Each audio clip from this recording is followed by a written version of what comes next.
Bonsoir à tous du coup, j'espère que vous allez bien. On se retrouve pour un nouveau webinaire trading de psychologie, un des deux volets qu'on va aborder du coup cet été pour mieux se préparer à la rentrée aussi. On travaille la psychologie durant l'été et juste à la fin de l'été, on va avoir aussi un webinaire pour mieux préparer directement la rentrée. Et du coup, là, c'est le premier webinaire vis-à-vis de ce trading de psychologie. On va parler du coup comment améliorer et vraiment les questions qu'il faut se poser pour améliorer son trading à travers sa psychologie, puisqu'on sait que la psychologie représente aussi et fait une grosse partie du travail du trader, clairement. Je vais vous partager les écrans et on va pouvoir démarrer ici tout de suite. Bonsoir à tous et bienvenue du coup dans ce webinaire basé sur la psychologie. On va regarder tout ça et en parler bien sûr. C'est le deuxième épisode de la petite série sur la psychologie en trading que je voulais vous faire cet été pour mieux préparer la rentrée. Et là, on va rentrer de plus en plus dans le vif du sujet et dans du concret, et même à partir du prochain webinaire au mois d'août. Donc, on va démarrer ici. Je vais partager l'écran et on va pouvoir voilà, démarrer directement. Non, vous voyez mon écran ici, donc l'épisode, bien sûr, comment bien préparer sa rentrée en trading, tout savoir pour être prêt en fait pour cette rentrée. Ça va être très très important parce que je le disais tout à l'heure, une fois qu'on est dans notre rentrée, une fois qu'on attaque le mois de septembre, on revient de vacances, etc. C'est la tête dans le guidon et on va du coup devoir faire face à de la volatilité, à des marchés qui vont du coup donner de bonnes séances, de mauvaises séances, en tout cas qu'il faudra pouvoir bien sûr le mieux possible appréhender pour pouvoir faire ses gains quand ils sont bons à prendre et bien sûr limiter les pertes quand les pertes arrivent, car elles arriveront quand même. Donc c'est toujours ce jeu un peu de gains, de pertes qu'on doit travailler dans notre trading de manière très concrète en prenant les signaux de trading, etc. bien sûr, en respectant le risque, etc. Mais aussi dans notre psychologie, parce que on en discutait il y a 2 secondes, c'est peut-être aussi la tentative du revenge trading qui se cache quelque part ici, ou tout simplement du trade d'ennui, etc., qui va venir bousculer malheureusement les résultats d'une méthode de trading. C'est le facteur humain en fait qui va jouer et c'est pour ça qu'on a besoin de travailler sur notre psychologie en tant que trader. Donc, hop, ici, on va démarrer, mais vous savez bien sûr, tous ces webinaires ne seraient pas en fait disponibles et possibles sans Admirals. Admirals qui est un broker à travers la planète, 4 régulations, dont la FCA qui est la plus stricte d'entre elles, bien sûr. On a des spreads qui sont redevenus en plus ici intéressants, 0,6 pips sur l'euro-dollar et même 0,8 sur du coup le DAX. On a l'édition suprême, bien évidemment. On a une application téléphone avec Admirals désormais, carte de crédit, service de copy trading. Ça se développe bien sûr et c'est pas plus mal. Au programme de ce soir, qu'est-ce qu'on va avoir? Justement, je vous le disais, on va voir quoi faire et quoi ne pas faire pour préparer votre rentrée et même durant votre rentrée, clairement, dans vos séances de trading. Et là, on va parler un petit peu même en fin de compte que vous soyez des traders, scalpers ou même swing traders. Là, c'est très général puisqu'on parle d'une psychologie, d'une bonne psychologie en fait à avoir en trading de manière générale pour pouvoir passer tout simplement une bonne fin d'année et pour pouvoir faire de la performance aussi, tout simplement courant de cette fin d'année puisqu'il va nous rester quelques mois pour bien finir cette année de trading aussi. Alors, on va voir justement quoi faire, quoi ne pas faire. Ensuite, on verra qu'est-ce qu'une bonne préparation, la planification qui est essentielle et en fin de compte l'exécution puisque tout ça, ça nous amène à exécuter notre stratégie trading dès le 1er septembre. Donc là, c'est le programme. Alors, dans les choses qui sont à faire pour ma part déjà, respecter son plan. Il nous faut un plan de trading, bien sûr, sinon on ne sait pas où on va, on ne sait pas ce qu'on fait, on ne sait pas quand on le fait, pourquoi on le fait, et du coup, on ne sait pas si on a comment dire, on a un avantage statistique finalement à faire ce qu'on fait en trading. Donc, respecter le plan, c'est très très important. Ça va vous aider à gérer votre psychologie, mais pour ça, faut-il bien sûr que le plan de base soit bien établi, bien conçu, bien pensé et complet en fait. Un plan complet, ça vous permet de ne pas avoir d'hésitation, de ne pas du coup chercher la réponse à une problématique alors que vous êtes en séance de trading ou face à un signal de trading et du coup, vous vous posez certaines questions parce que tout n'a pas été pensé dans le plan de trading. Donc, c'est là où il faut vraiment bien creuser, bien prendre le temps en fait avant de se lancer, avant cette rentrée. Par exemple, si vous êtes dans la situation où vous avez le début d'un plan de trading ou est-ce que vous avez peut-être pas tout simplement vraiment démarré l'élaboration d'un plan de trading, mais vous voulez vous y mettre du coup pour voilà, trader une stratégie à la rentrée, pensez bien, prenez le temps de travailler ce plan de trading. Il est essentiel. Ça va comporter plein de choses, plein de conditions, plein de réponses à des questions que vous pourrez vous poser pendant votre séance de trading pendant la rentrée, hein, tout simplement, et pendant même les mois où vous allez tous trader, bien sûr. Respecter sa stratégie. C'est un deuxième pilier très, très important pour moi dans les choses qui sont à faire pour bien préparer la rentrée et pour bien trader jusqu'à la fin de l'année. Quand vous avez un plan, déjà, on respecte le plan, mais le plan est une chose, la stratégie est une deuxième chose, et la stratégie aussi a différents, bien sûr, caractères, critères qu'il va falloir respecter si on veut pouvoir mettre l'avantage statistique de la stratégie bien au beau fixe, hein, c'est-à-dire pouvoir laisser la stratégie s'exprimer à travers différents trades qu'on va prendre. Parce que si on intervient à chaque fois et qu'on sait que notre stratégie nous dit de faire, par exemple, un achat sur tel prix, placer un stop par ici, un TP par là, et qu'en fin de compte, on ne va pas le faire pour X raisons, on va biaiser cette stratégie-là. Et du coup, ça sera peut-être un trade gagnant, un trade perdant. Ce n'est pas ça qui va compter. C'est surtout que les séquences en fait, de trades gagnants et de trades perdants, eux, vont être un peu déstabilisés dans votre stratégie. Et à partir de là, du coup, vous n'allez pas avoir du coup des résultats qui seront cohérents par rapport à votre approche et votre stratégie. Et ça, c'est le facteur humain qui intervient. Pourquoi il va intervenir? Soit parce qu'il a peur d'avoir, enfin, il a peur, entre guillemets, bien sûr, de l'être humain, donc le trader, soit, et pourquoi il va intervenir en fait dans une stratégie et sortir de ses règles, soit, là j'en profite pour souligner les deux points, soit ne pas respecter le plan, soit ne pas respecter sa stratégie. Quels sont les facteurs qui vont pousser le trader à faire à ne pas respecter en fait ces deux piliers-là qui sont ultra importants. C'est la peur du coup de rater des mouvements, donc le FOMO qui est quelque part toujours là. C'est aussi tout simplement ce que je voulais dire, c'était du coup la peur de rater le mouvement, mais aussi la peur de perdre de l'argent, bien évidemment, qui nous fait changer notre vision des choses et nous faire prendre en fait certaines décisions que, par exemple, typiquement sur compte de démonstration, vous n'auriez peut-être pas pris. Parce que sur le compte de démonstration, vous n'avez pas cette pression financière, vous n'avez pas ce risque vis-à-vis des capitaux réels, en fait.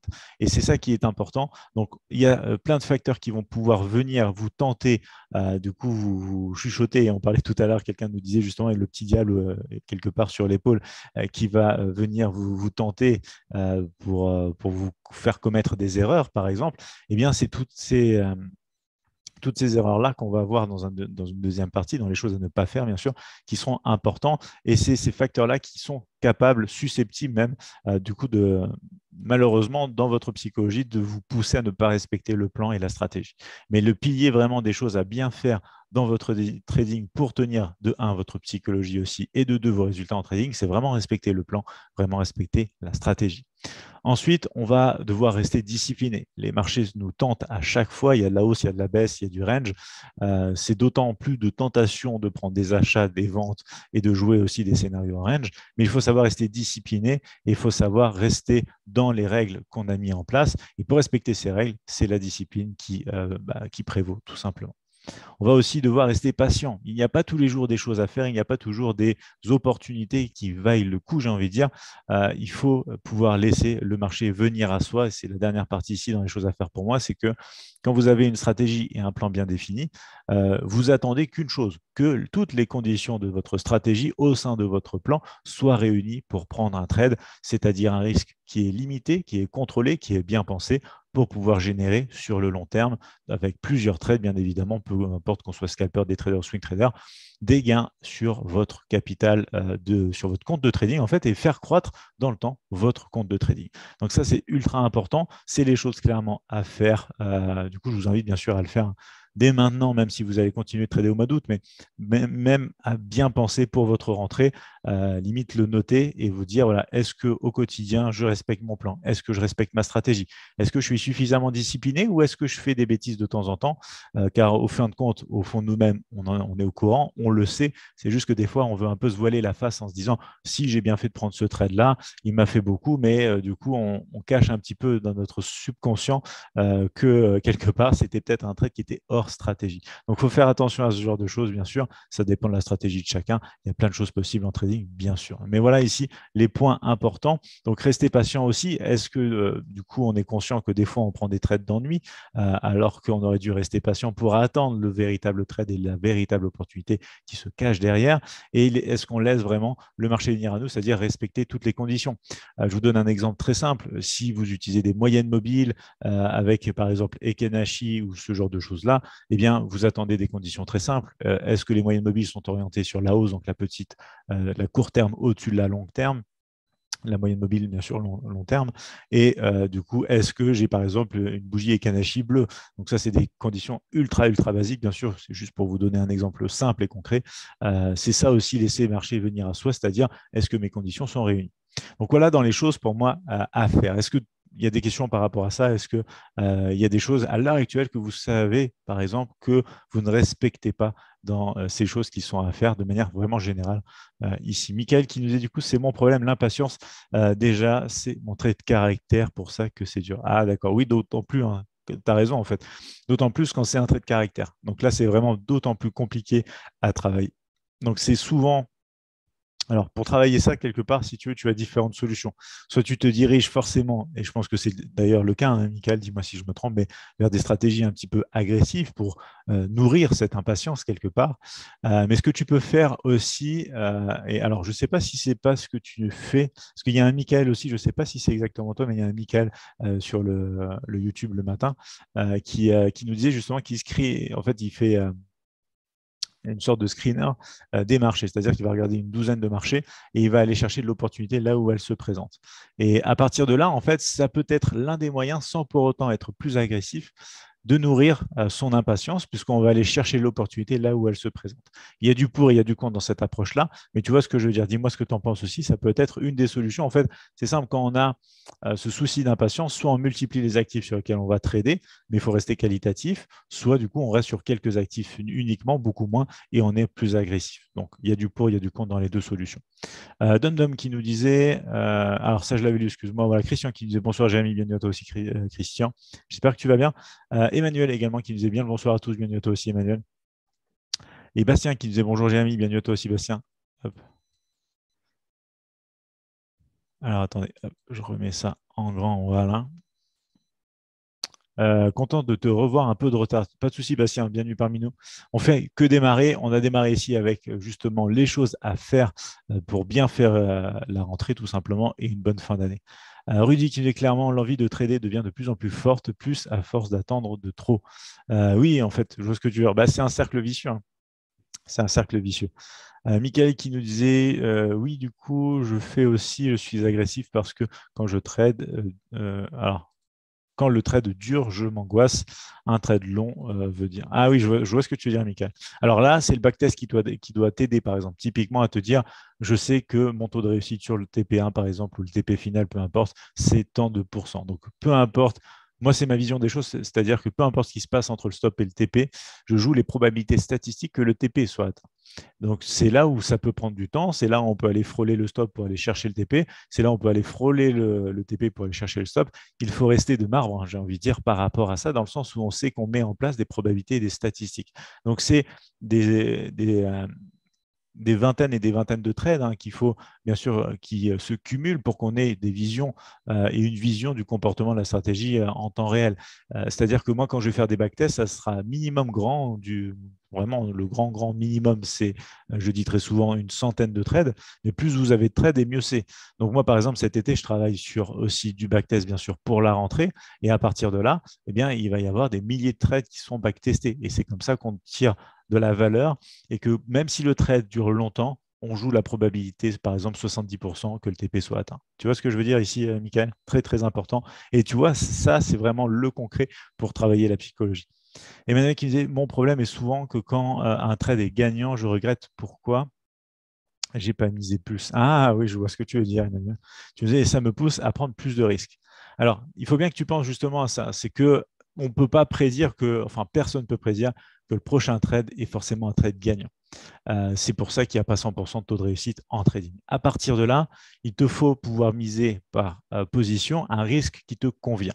Que ce soit un super trade ou un trade perdant, il ne faut pas justement que tu tombes dans l'aspect j'aurais dû risquer moins, j'aurais dû risquer plus. Tu risques le montant qui te convient et tu dois risquer ce montant-là sur les trades que tu prends. Après, bien sûr, plus tard, tu peux faire travailler la stratégie money management. Tu as un replay sur la chaîne YouTube du webinaire où on parlait de ça, c'est-à-dire augmenter les risques, diminuer les risques en fonction d'une stratégie de money management. Mais ça vient dans un deuxième temps. Dans un premier temps, il te faut être du coup en fait en adéquation avec le risque que tu es prêt à prendre par trade. C'est-à-dire que si tu as 5 trades perdants d'affilée, il ne faut pas que tu transpires et que du coup tu crames ton compte parce que tu as risqué trop. Tu vois ce que je veux dire? Donc il te faut un risque cohérent, en fin de compte, avec toi, bien sûr, la taille de ton capital, etc. Et ensuite, peu importe que tu sois dans un mauvais scénario ou dans un beau scénario, tu risques ce montant-là. Et ensuite, bien sûr, dans le beau scénario, tu vas faire de l'argent. Tu vas faire plus d'argent normalement même que dans un scénario perdant. Et c'est juste ça qu'il faut garder à l'esprit. Il faut te dire que d'autres trades comme ça viendront dans le temps et du coup, tu gardes le risque. Dis-moi du coup ce que tu en penses, Emmanuel. Mais c'est là comme ça, hein, directement, c'est ce qui me vient à l'esprit pour t'aider. Jessie qui nous disait aussi, salut, je viens d'arriver, tout à fait d'accord. J'avais pas de plan, je voyais pas de progression depuis. J'ai fait un plan et ça va beaucoup mieux. Top, Jessie, bravo. Ça fait plaisir à lire. Ahmed qui disait bonsoir à vous tous, bienvenue à toi aussi, Ahmed. Et Laurent qui nous disait pour ma part, j'attends, mais pas assez, donc trade pris trop tôt et ensuite je ne laisse pas mon trade aller. Donc, connaître du coup le souci, connaître l'origine en fait du problème, c'est la première étape. Donc maintenant, du coup, tu te le notes et tu mets de manière concrète justement ce travail en pratique, c'est-à-dire que tu restes patient même. Et l'idéal là, c'est vraiment de pratiquer, c'est-à-dire que même si tu restes pour le coup trop patient, que l'opportunité te passe sous le nez, c'est pas grave. Tu vas travailler ta patience comme ça. Parce que tu sais qu'à chaque fois que tu rentres trop tôt, enfin à chaque fois que tu n'es pas assez patient, tu rentres trop tôt sur le marché et ça ne se passe pas bien. Donc à partir de là, essaye l'autre version. Attends, quitte à attendre trop et à passer à côté de l'opportunité, ça va te forger ta patience, ça va te permettre de travailler ta patience. Et à partir de là, derrière, tu pourras retrouver l'équilibre. Avec un équilibre où tu seras patient, mais pas trop, tu pourras entrer au bon moment et ensuite faire ce qu'il faut. Tu vois ce que je veux dire, Laurent? Ibrahim qui disait bonsoir à tous, bienvenue à toi aussi. Ibrahima, excuse-moi. Bastien qui disait la psychologie est toujours importante, même après plusieurs années d'expérience. Tout à fait, tout à fait. On reste des êtres humains basés sur du coup des émotions et la psychologie du coup fait partie intrinsèque de nous, j'ai envie de dire. Ibrahima qui disait la patience est la meilleure solution afin d'avancer. Oui, il faut être extrêmement patient, c'est clair. Emmanuel qui disait oui, je comprends, merci Jérémy. Je t'en prie, Emmanuel, pas de souci. Allez, on va continuer ici. Donc là, c'était les choses à faire. Alors, les choses à ne pas faire, très important, voire aussi important que les choses à faire, puisque les choses à ne pas faire sont la plupart du temps les erreurs qu'on commet et qui endommagent malheureusement le compte de trading. En premier, j'ai voulu mettre le FOMO. Le FOMO, je vous le rappelle, c'est quoi? C'est Fear of Missing Out, c'est-à-dire la peur de rater du coup le mouvement en fait qui est susceptible d'arriver sur les marchés. Donc à partir de là, ça se traduit enfin, j'ai envie de dire sous tellement de formes dans le trading parce que il y a souvent des erreurs qui sont commises qui au final reviennent et sont liées quelque part à du FOMO également. Donc à partir de là, le FOMO, la peur de rater le mouvement, il faut s'en séparer. Il ne faut pas tomber dans ce piège-là. C'est-à-dire que le marché va fluctuer, va osciller. Et bien sûr, ensuite, c'est est-ce que la stratégie que j'emploie à l'heure actuelle me permet de profiter de ce mouvement-là. La stratégie que j'emploie à l'heure actuelle, et là je parle du jeu, mais de manière générale, hein, pour vous, pour moi, pour tout le monde, c'est-à-dire que cette stratégie-là va répondre à certaines conditions et va comporter certains signaux de trading. Donc, s'il n'y a pas ces signaux de trading, du coup, dans la séance, malgré que le scénario qu'on attend se réalise, eh bien, on ne va pas prendre de trade. Et ce n'est pas pour autant que sur la séance d'après ou sur les 2 jours d'après ou la semaine d'après, il faudra réagir de manière humaine et émotive en mode, justement, la semaine dernière, c'est ce qui s'est passé, je n'ai pas pris de trade et ça a été magnifique. Alors cette semaine, j'y vais, je prends le trade. C'est le meilleur moyen, si vous faites ça, justement, de prendre un trade perdant. Donc, il faut faire bien, bien attention. En fait, les signaux que vous utilisez au quotidien sur les marchés doivent être vérifiés à travers un backtest. Et à partir de là, vous savez à quoi vous attendre. Mais si vous prenez un trade qui sort de ce backtest-là, vous ne savez pas à quoi vous attendre. Vous ne savez pas si c'est une stratégie qui gagne 70% du temps ou qui, au contraire, gagne seulement 20% du temps, mais que quand ça gagne, vous faites un x5. Vous voyez, vous n'avez pas ces informations-là. Donc, c'est à partir de là que le FOMO est ultra important à garder à l'esprit pour l'éviter, parce qu'il vous fait sortir de vos règles. Justement, il vous tente, il vous dit ne respecte pas ta stratégie, ne respecte pas ton plan parce que moi je suis en train de partir, essaye de m'attraper à la hausse et en fin de compte, on se fait avoir. Vous voyez ce que je veux dire? Donc très très important, le FOMO forcément, début de cette liste dans les choses à ne pas faire, ne pas succomber au FOMO. Revenge trading également. Quand vous faites une erreur parce que vous prenez un trade trop tôt ou par exemple vous succombez au FOMO, qu'est-ce qu'il y a tout de suite? La logique qui nous suit et qui ne nous lâche pas derrière, ça va être tout simplement le revenge trading. Pourquoi? Parce que le premier trade s'est mal passé.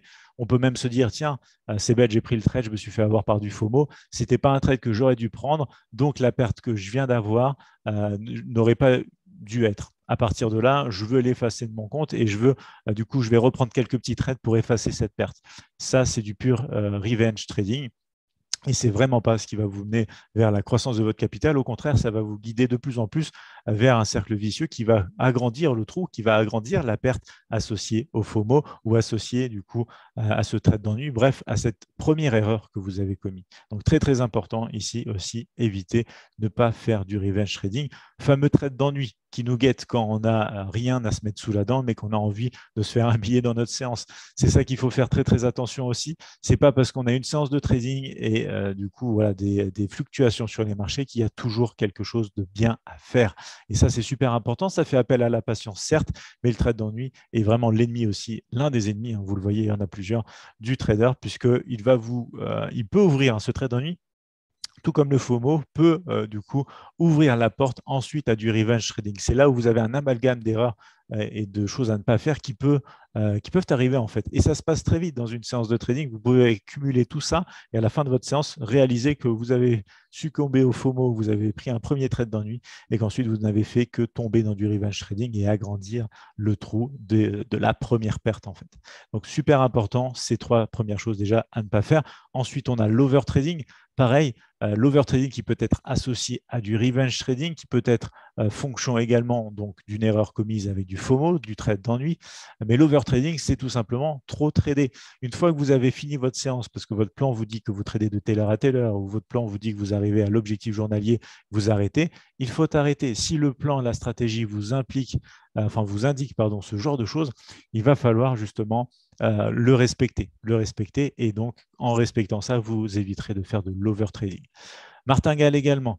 Pourquoi je parle de martingale ici? C'est dans le sens où il ne faut pas commencer, en fait, si vous voulez, à augmenter le risque à chaque fois que vous prenez des trades parce que vous avez peut-être justement des trades perdants que vous n'auriez pas dû avoir à travers du FOMO, du trade d'ennui, que vous êtes en pleine phase de revenge trading et que pour du coup récupérer les trades perdants que vous avez, vous vous disiez, bon, très simple, là c'est un setup qui marche assez souvent, je vais prendre 2 fois plus de risques et ça va passer, je vais récupérer ma perte. Vu qu'il n'y a pas de 100% en trading, le trade que vous allez prendre avec 2 fois plus de risques n'est pas garanti gagnant. Et à partir de là, du coup, ça peut aussi bien être un trade gagnant qu'un trade perdant selon votre taux de réussite et là où vous en êtes dans votre equity curve. Mais à partir de là, ce qui va se passer, c'est que si c'est un trade perdant, vous allez perdre encore 2 fois plus et agrandir encore le trou des pertes. Dites-moi si ça vous parle, toutes ces erreurs-là, si vous voyez peut-être un petit peu plus clair le schéma qui se dessine à travers chacune de ces erreurs-là et les liens qu'elles ont les unes en fait entre les autres. Les unes avec les autres, pardon. Martial qui disait bonsoir tout le monde, bienvenue à toi Martial aussi. Michael qui nous disait, c'est mon cas, le trade d'ennui, je trade du range pour grappiller quelques centimes ou perdre gros. Voilà, donc très très important. À partir de là, Michael, ce que tu dois faire, c'est arrêter de trader les ranges, sauf si ces ranges ont une vraie opportunité. Donc là, tu peux penser à la distance, par exemple, nécessaire pour trader un range, par exemple. Tu peux filtrer des choses pour te dire, ce range-là vaut le coup et je vais prendre des trades dans ce range-là, pas pour aller chercher quelques centimes, mais pour gagner un petit peu et de manière intéressante aussi. Parce que si tu restes dans cette approche de gagner quelques centimes pour perdre gros, ça ne va pas t'aider, ça ne va pas te permettre d'aller dans le bon sens, clairement. Je pense que tu en es conscient de toute façon. Donc, soit tu as 2 solutions ici. Hein. Soit tu filtres mieux les ranges que tu vas trader, soit tu arrêtes de trader les ranges et tu te concentres sur de la tendance, sur du breakout, les autres phases de marché en fait. Et ensuite, du coup, tu pourras venir compléter cette phase-là, mais ça te fera déjà du bien à ton compte de trading et à toi aussi. Parce que toutes ces réactions-là vont t'impacter émotionnellement aussi et ta psychologie en est impactée. C'est-à-dire que c'est même pas bon ni pour toi ni pour ton compte de trading. Tu vois ce que je veux dire? Donc très très important ici. N'hésitez pas à partager vos retours aussi. Ça me permet également de pouvoir vous donner des réponses peut-être un petit peu plus personnelles également par rapport à ça. On passe à une autre étape ici, quelque chose de très important, c'est faire et avoir en fait une bonne préparation. Donc, on va regarder trois angles ici, la préparation, la planification et l'exécution. On va démarrer déjà avec la préparation ici. Je regarde juste le chat, il y avait aussi Bastien qui disait, du coup, j'arrive un peu à gérer mes émotions, car j'ai regardé, ça défile ici, il y a d'autres messages, voilà, je remonte, car j'ai regardé aussi beaucoup de vidéos sur ta chaîne et ça m'a permis de ne pas faire trop d'erreurs. Top, Bastien, ça fait très plaisir de savoir ça. Vraiment top, du coup, si ces vidéos, bien sûr, t'aident au quotidien. Rudy qui nous disait, j'arrive pas à sortir d'une séance de trading quand je n'ai pas pris un trade, j'ai l'impression de n'avoir rien fait. Alors c'est là où le fameux dicton Rudy arrive, hein. Ne pas trader, c'est aussi trader. Et ça, c'est bien vrai parce que, en fin de compte, le marché te tente au quotidien avec des opportunités qui ne sont pas toujours bonnes. Donc, typiquement, tu as un choix à faire en trading aussi, c'est la qualité versus la quantité.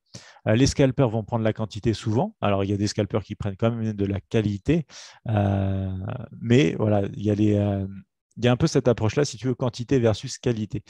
Pour moi, étant donné que je vois les choses de la manière suivante, un trade est un risque qui doit être contrôlé, etc., je favorise la qualité versus la quantité. À chaque fois qu'on prend un trade, du coup, c'est un risque par rapport au capital. C'est aussi le besoin d'avoir une bonne exécution, le besoin d'avoir un bon ratio, un scénario qui soit favorable. Donc, pas mal de conditions aussi. Donc, je préfère la qualité et la rentabilité versus justement le trade prix. C'est-à-dire que je vais sortir sur des partiel, en fait, TP1, TP2, stop suiveur, etc. Et ça me permet de rentabiliser d'autant mieux le risque pris de manière initiale dans la position. Alors que si on fait la quantité, comme un scalper, par exemple, un pur scalper qui va juste prendre un TP1, sortir du marché tout de suite, même si ça continue de 150 points, il aura été prendre ses 5 à 10 points, quoi. Donc, tu vois un petit peu les approches qui sont différentes par rapport à ça. Donc, très important. Il faut que tu sois capable et que tu travailles ça, de te dire, tiens, si je n'ai pas pris de trade dans ma séance, c'est qu'il n'y avait rien à faire. Il ne faut mieux rien faire que tenter quelque chose et finir en perte sur ta séance. Tu vois ce que je veux dire? Emmanuel qui me disait, moi, je n'arrive pas à rester devant les graphiques longtemps. Après 1 heure et demie, je m'endors ou je suis distrait et je laisse souvent les opportunités partir. Alors, vérifie bien, Emmanuel, que tu travailles sur les bons horaires. Après, c'est pas plus mal que tu… De toute façon, je vais dire quelque chose, hein. L'être humain, le cerveau humain n'est pas conçu pour rester focus plus d'une heure et demie grand maximum, concentré sur quelque chose. Donc à partir de là, c'est très bien que tu fasses le grand max 1 heure et demie de séance, par exemple, du moment tout simplement que, après, il faut voir aussi si ta stratégie, par exemple, est assez dynamique pour tout simplement te permettre des opportunités quand même au quotidien dans ta stratégie. Ça, c'est aussi important pour assouvir l'impatience et la soif de trading, ce qui est clairement le sujet ici dans ce que tu nous dis. Arthur, tu nous dis, j'ai une question, mais pas en lien avec cela. Je voudrais savoir quels sont les meilleurs sites pour voir les nouvelles et déclarations financières. Alors, si tu parles par exemple des résultats des entreprises, tu peux les trouver aussi sur les sites des entreprises en question. Après, je t'avoue que sur ce terrain-là, plutôt qui font appel par exemple au marché action, je ne vais pas pouvoir t'orienter sur des sites en particulier puisque je ne vais pas être sur ce genre d'approche-là, bien sûr. Plus fondamental, tu t'en doutes, je suis beaucoup plus technique. Dom qui nous dit, je crois qu'on passe tous par ces épreuves. Oui, je pense bien, hein, je pense bien. Tu nous disais, même après quelques années, cela est toujours difficile d'échapper au revenge trading et au trade.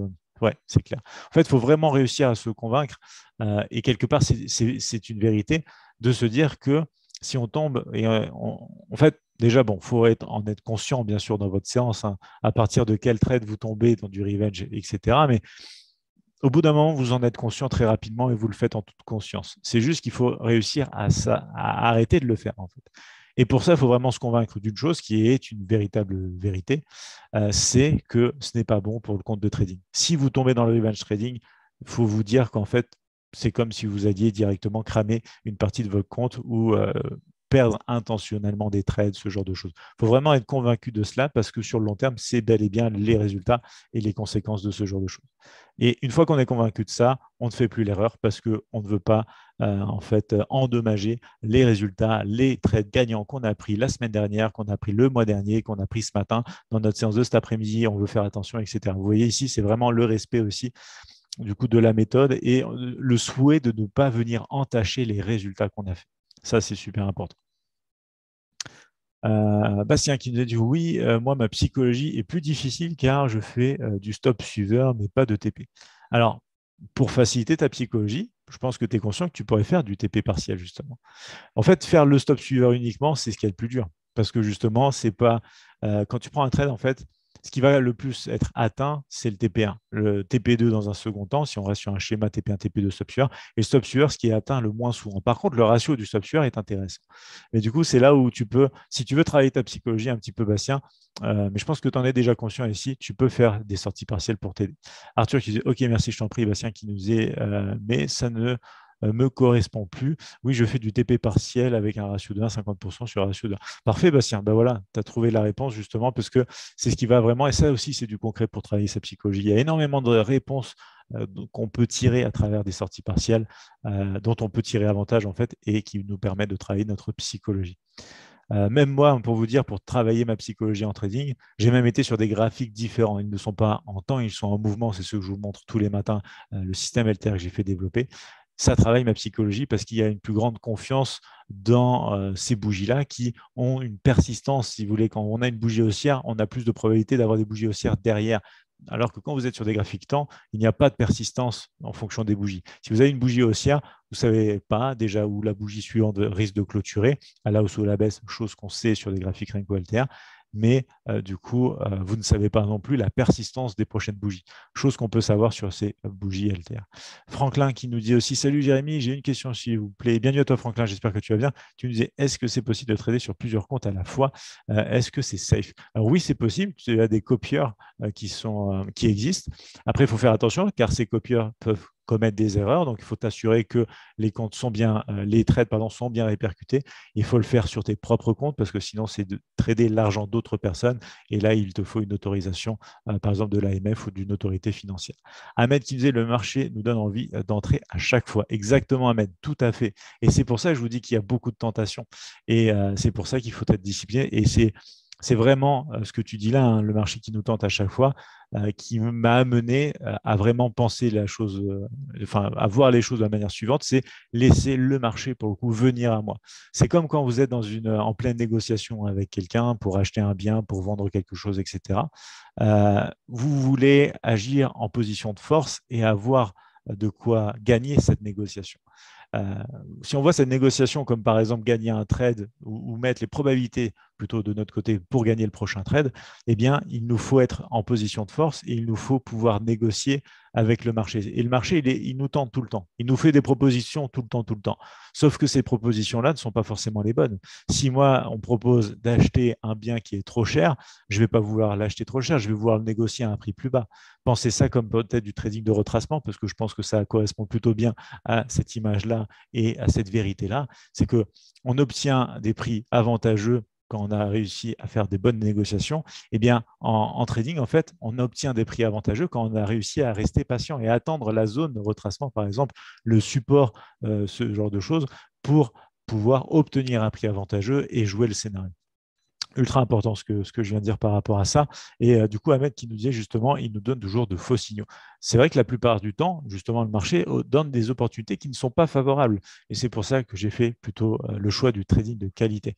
Arthur qui disait: comment peut-on avoir les graphiques en Renko LTR? Alors, dans les lives du matin sur la chaîne YouTube, dans le descriptif, deuxième ligne, france@admiralmarkets.com, c'est l'adresse mail à laquelle tu dois envoyer une demande d'information des outils LTR, intitulée comme ça, hein, pour qu'ils savent en fait d'où ça vient et où te guider. Ils te renverront sur le site en question. Tu peux en poser des questions via le chat, faire l'essai gratuit, voir la formation gratuite et voir aussi les détails de la formation complète si tu veux. Dis-moi si c'est clair du coup pour toi, Arthur. Et on a aussi Benouda qui nous disait: bonjour tout le monde, est-ce que tu trades que en LTR? Bienvenue à toi, Benouda. Oui, exactement, exactement. Si tu veux, depuis que le système est arrivé à maturité, on va dire, entre guillemets, puisqu'il y a eu plusieurs étapes de test, ça nous a pris à peu près 3 ans et demi, 4 ans de développement. Du coup, oui, je trade que avec ça, dans le concept d'un day trading, intraday scalping un petit peu, du coup, comme on fait en fait le matin dans les séances. Ok, super pour Arthur, parfait. Arthur, Emmanuel qui nous dit: du coup, je me fais souvent avoir par des fausses cassures de range et ça me perturbe vraiment. Alors, c'est là où il faut, Emmanuel, que tu fasses bien attention parce que justement, dans le trading de range, il y a une belle confrontation entre les breakers, donc c'est-à-dire ceux qui attendent le break, et ceux qui tradent le range. Donc, c'est là où quand tu as une fausse cassure, tu vois clairement que les traders de break se sont fait piéger et que les traders de range, eux, se régalent puisqu'ils ont fait… En fait, il y a eu une fausse cassure et ils ont bénéficié d'un prix plus avantageux pour réintégrer du coup le range. Et du coup, à partir de là, tu vois vraiment les deux fasse un petit peu les deux traders, si on résume, hein, si on finit par résumer un petit peu la chose comme cela. Du coup, celui qui profite de la réintégration, celui qui voulait profiter de la cassure. Donc, tu peux avoir des fausses cassures sur tes zones de range. Tout dépend en fait de comment tu dessines ton range, bien évidemment, parce que selon le tracé que tu vas faire pour délimiter ta borne haute, ta borne basse, tu auras plus ou moins des fausses cassures. Donc déjà, en démilitant bien ton range, tu auras possiblement moins de fausses cassures. Et ensuite, c'est là où il faut attendre des confirmations en fonction de cette cassure. C'est là où tu trouveras et tu pourras faire un petit peu la différence parce que tu ne trouveras jamais, bien sûr, une solution gagnante à 100% pour dire ça, c'est une vraie cassure, ça, c'est une fausse cassure. Hein. Tu peux avoir des éléments complémentaires. Moi-même, dans ma méthode, pour trader les breakouts, j'ai un élément ou deux complémentaires du coup, avec mon système qui me permet de mettre plus de probabilité du coup, de mon côté pour trader la cassure si du coup j'ai ce qu'il faut avec cette cassure-là. Mais il arrive bien évidemment, forcément, que des fois ce trade-là ne fonctionne pas et ça peut jouer le rôle et le scénario d'une réintégration de range. Donc ici, tu n'auras jamais une solution parfaite. Par contre, tu peux trouver des solutions qui te mettent du bon côté du marché la plupart du temps avec un taux de réussite intéressant. Du coup, voilà, hein, par rapport à ça, Emmanuel, de toute façon, les ranges sont énormément présents sur les marchés, donc il faut faire bien attention. Et du coup, ces scénarios de fausses cassures et de cassures sont très, très largement présents sur les séances et sur les marchés, peu importe les marchés qu'on regarde d'ailleurs. Allez, on attaque la partie bonne préparation. Donc ici, par exemple, pour une bonne préparation pour le mois de septembre, il faut déjà connaître l'état de santé un petit peu de la stratégie que vous utilisez. Est-ce que cette stratégie a bien fonctionné depuis le début de l'année? Est-ce qu'elle a bien fonctionné la fin d'année dernière, c'est-à-dire du mois de septembre jusqu'au mois de décembre? Est-ce que ça a bien fonctionné aussi les dernières années, à chaque fois, ce fameux mois de septembre, octobre, novembre, enfin, tous les mois de fin d'année, etc. C'est l'état de santé de votre stratégie qui va aussi vous permettre d'avoir confiance en celle-ci. Si vous savez que, par exemple, ça fait 3 ans que votre stratégie, du coup, ne fonctionne pas bien, que vous pensez qu'il y a des choses à changer, à améliorer, vous le saurez en faisant, alors déjà, si vous n'en êtes pas conscient tout de suite, en faisant ce travail et en analysant un petit peu l'état de santé de votre stratégie, vous pourrez trouver des éléments, soit qui vous rassurent pour ne rien changer et démarrer le mois de septembre normalement, soit qui vous font penser qu'il y a des choses à améliorer, des choses à retravailler, etc. Donc, niveau de confiance, ce que je vous disais, c'est ultra important parce que ce qui nous fait presser le bouton buy sell à travers la souris ou le clavier, peu importe, c'est la confiance. La confiance dans un signal de trading, dans une stratégie, dans un plan de trading. Donc à partir de là, ce niveau de confiance doit être élevé, bien sûr. Si vous attendez la rentrée pour travailler ou si vous avez besoin de vous préparer, ça va vous permettre aussi d'augmenter ce niveau de confiance. Donc quoi qu'il arrive, la confiance doit être élevée. Moi, j'ai trouvé une méthode en fait. Bon, ce n'est pas une méthode du coup que j'ai inventée. Hein. Bien sûr, le backtesting existait bien évidemment depuis très longtemps, mais pour moi, le backtesting permet la croissance de la confiance. Pourquoi? Parce que ça nous donne plus d'expérience en condensé et ça nous permet de voir des résultats passer sur des centaines, des milliers de trades. Et ça vous donne vraiment confiance. Donc, ce niveau de confiance, il doit être là, il doit être présent. Et si ce n'est pas le cas, il faut le travailler pour bien se préparer et pour bien attaquer le mois de septembre. Besoin aussi de se rassurer, ce que je vous disais.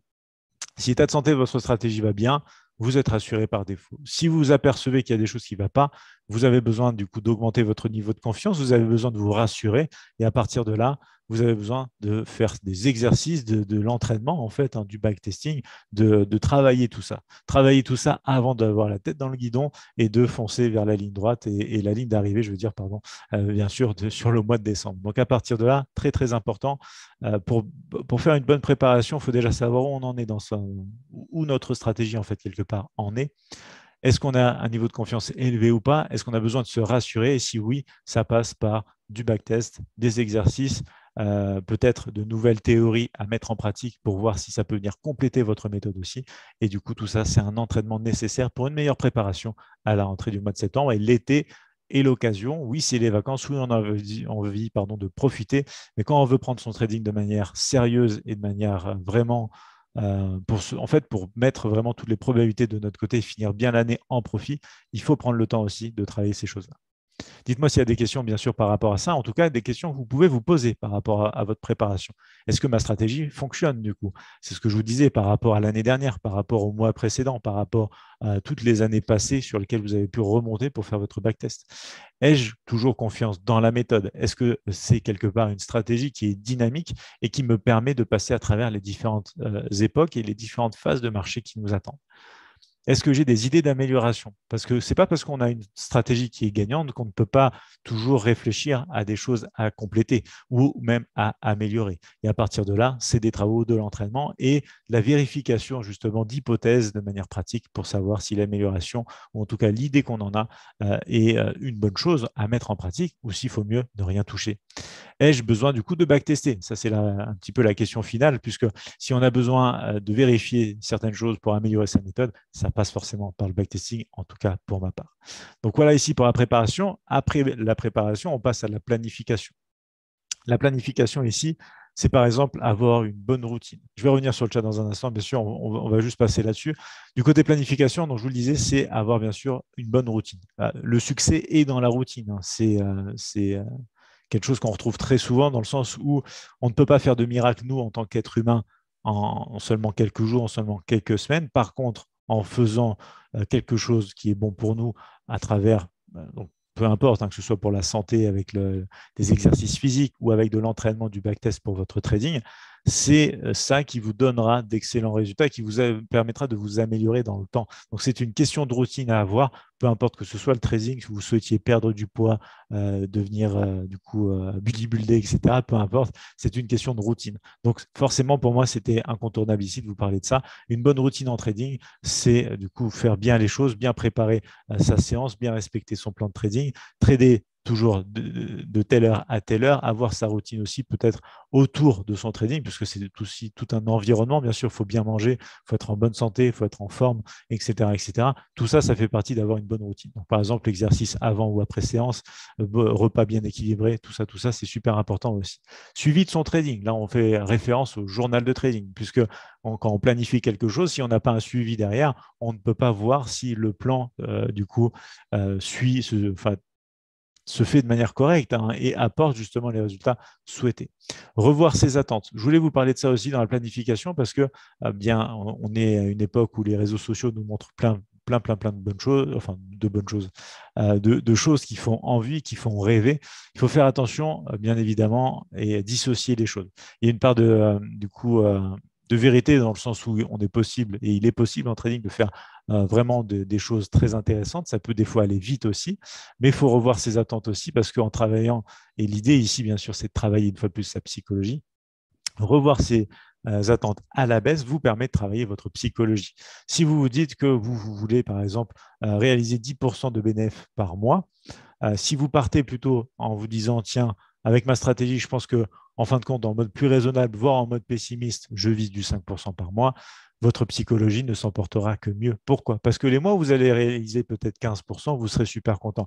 Les mois où vous allez faire 5%, vous ne serez pas mécontent, vous serez dans l'attente que vous avez placée.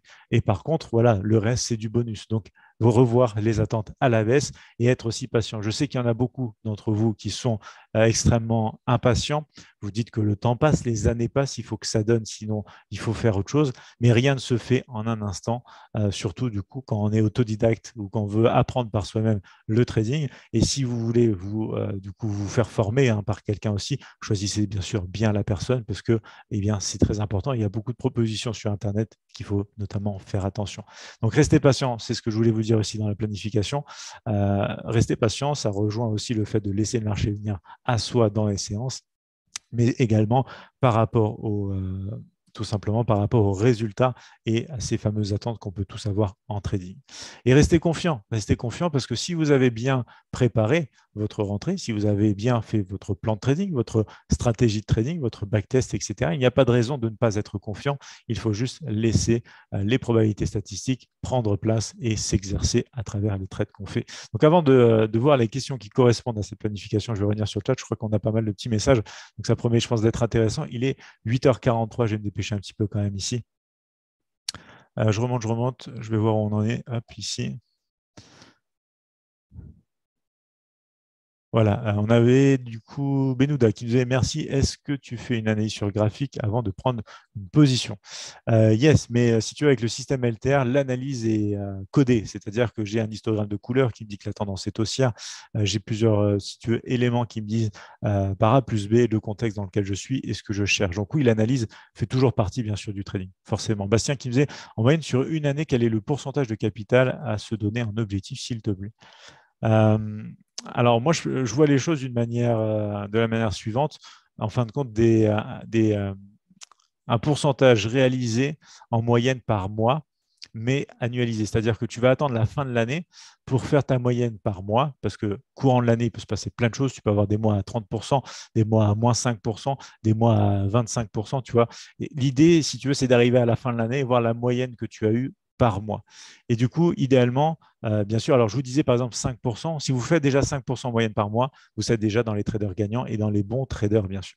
Après, plus vous allez faire de la performance, bien sûr, ça dépend si vous augmentez le risque ou pas, et mieux ce sera, on est d'accord. Mais c'est là où il faut bien penser à ces attentes-là, c'est que du côté des professionnels, quand vous faites 5% par mois, vous êtes déjà un excellent trader. Le souci du trader particulier, c'est qu'il a peu de capitaux. Donc à partir de là, il va tenter de faire beaucoup plus. C'est possible de faire plus que 5% par mois, mais tout dépend aussi de comment vous allez vous y prendre pour réaliser cette performance. Moi, par exemple, typiquement, j'ai pour objectif de faire en moyenne 15% par mois, sachant que je revois mes attentes à la baisse et je me dis, tiens, 10%, ce sera du coup une moyenne qui est très bonne et acceptable. Et avec des taux, de toute façon, avec des intérêts composés, ça peut fonctionner très bien et permettre de faire du complément de revenu et ensuite du revenu complet. Donc, c'est une question, encore une fois aussi, de patience et de discipline derrière. Mais voilà, ici, par exemple, si tu as 3, même 3% en moyenne par mois, du coup, tu es profitable, tu sors des 90%, des 90% pardon, de traders perdants, et du coup, c'est déjà très bien. Après, voir comment compléter, par exemple, moi, si tu veux, avant d'être sur le système LTR, je faisais du 5% par mois sur graphique en temps, mais ça me prenait beaucoup de temps, j'attendais des opportunités très précises, ça me prenait la journée pour attendre des trades, je ne rentabilisais pas le temps passé derrière l'écran. Maintenant, je fais des séances à peine de 2 heures par jour, et du coup, je suis à plus que 5% en moyenne par mois. Bastien qui disait en moyenne sur une année, alors pardon, ça je l'avais lu, voilà, Rudy qui disait pour ma part, je pense souvent que les résultats passés ne sont pas une garantie des résultats futurs. J'en arrive à douter de mon backtesting. Alors je suis d'accord avec toi, ce n'est pas une garantie. Par contre, ça reflète ce que la stratégie est capable de faire. Et pour nous, en fait, trader particulier, c'est la seule jauge de qualité qu'on va posséder. Donc c'est très important. Ça veut dire que si tu veux, tu as plus de probabilité d'être successful, donc d'être gagnant avec une stratégie qui a très bien fonctionné dans le passé, que si tu employais une stratégie qui n'avait pas du tout fonctionné dans le passé. C'est juste cette logique-là, du coup, qu'on appréhende et qu'on va exercer, qu'on va utiliser. Mais ma stratégie est fondée sur l'étude des graphes et celle des figures chartistes. Du coup, je m'applique voilà, à trader comme toi dans les lives, mais sans assistant. Comment améliorer ma stratégie dans ce cas? La rendre la plus systématique possible et la backtester, tout simplement, pour que tu connaisses vraiment tes taux de réussite, si ton emplacement de stop est bien pensé, bien placé, etc. Dis-moi, du coup, Emmanuel, si tu as d'autres questions. Arthur qui me disait, du coup, je suis plutôt débutant, je suis en train de tester ma stratégie, mais je rencontre beaucoup de soucis au niveau psychologique. Le backtest est compliqué aussi, hein, ça c'est sûr. Dis-moi si tu veux m'en dire un peu plus sur les soucis psychologiques que tu rencontres ici, Arthur. En résumé, je ne crée pas, du coup, je m'approprie les stratégies simples qui me conviennent, tu nous dis, Emmanuel. Oui, c'est une façon de faire, hein, c'est clair, c'est clair. Ça peut t'aider à aller plus vite, hein. Arthur qui disait depuis la dernière fois, là, j'ai remodifié ma stratégie, ça va mieux. Et même, pardon, maintenant, j'ai quelques idées en plus pour l'améliorer. Top, Arthur, top.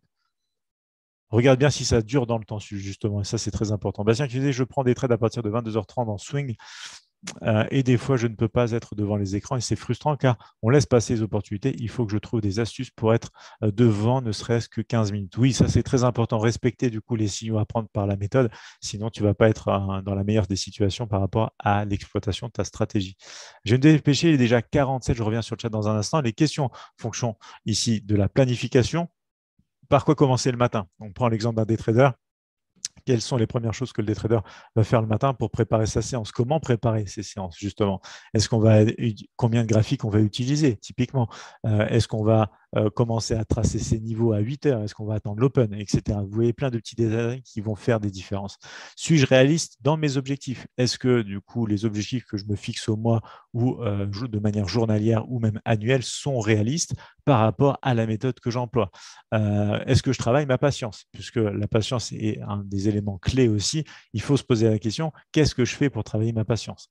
Moi, par exemple, ce que je fais pour travailler ma patience, c'est aussi dans le backtest, parce que le backtest me permet de savoir que les opportunités que j'attends sont des bonnes opportunités. Si elles ne sont pas présentes, il n'y a rien à faire. Et si jamais je me fais tenter et je prends un trade, je sais que du coup, ça va la plupart du temps mal se passer. Donc, je suis patient, je laisse le marché du coup venir à moi. Et au contraire, ici, je ne vais pas chasser le marché. Est-ce que je chasse le marché? Non, pour ma part en tout cas. Mais posez-vous la question, est-ce que vous n'êtes pas à la recherche de la moindre opportunité alors que vous devriez être dans l'autre situation? C'est comme dans les négociations, hein. Si vous laissez venir l'autre à vous, pardon, sur votre terrain, vous serez en position de force et c'est là que les choses les plus intéressantes peuvent se passer.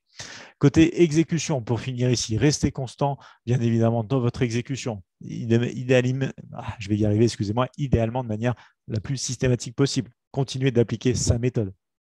Pas de remise en question parce que le travail a été fait en amont en fait. Assister, du coup, être assisté par la machine. Ça, idéalement pour l'exécution, c'est très très bien. Moi, c'est ce que je fais dans mon trading et ça me permet d'éviter justement de commettre des erreurs, de rentrer trop tôt, de rentrer trop tard. La machine, elle, n'a pas de sentiment. Elle rentre au prix où il faut et place le prix le plus rapidement possible, bien mieux que l'être humain. Simple et efficace. L'exécution, si elle est complexe, ça va vous mettre face à des erreurs d'exécution au quotidien qui seront de plus en plus possibles. Si vous êtes fatigué, si vous avez mal à la tête, si vous n'avez pas le temps d'agir, si la souris a du mal, si le clavier n'a plus de pile, bref, vous voyez ce que je veux dire. Il faut que ça reste simple et efficace si vous voulez que ça marche dans le temps.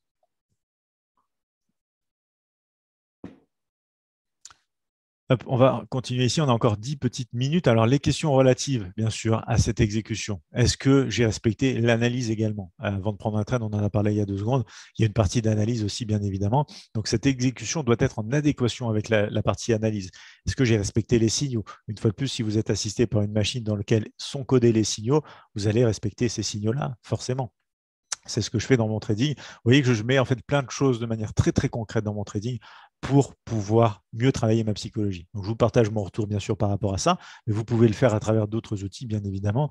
Respect aussi du risque. Pareil, est-ce qu'il y a un assistant qui va vous permettre de respecter le risque souhaité par rapport au nombre de points ou de pips que vous voulez risquer sur votre trade?